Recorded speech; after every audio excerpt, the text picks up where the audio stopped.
തുടർ നിക്ഷേപം നടത്താൻ താല്പര്യമില്ല എന്നറിയിച്ചപ്പോൾ ഇന്ത്യൻ ഇക്വിറ്റി അക്കൗണ്ട് താൽക്കാലികമായി മരവിപ്പിച്ചതായി നിക്ഷേപ തുക തിരികെ കിട്ടണമെങ്കിൽ 2 കോടി രൂപ കൂടി നൽകണമെന്നും ഇല്ലെങ്കിൽ നിയമ നടപടി സ്വീകരിക്കുമെന്നും ഭീഷണിപ്പെടുത്തി.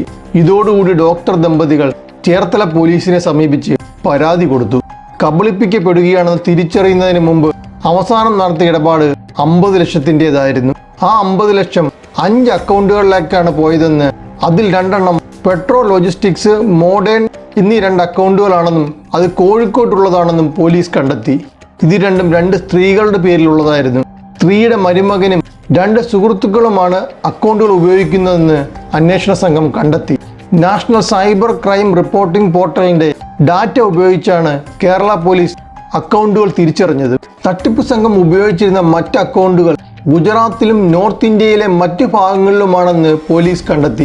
അവസാനം കൊടുത്ത 50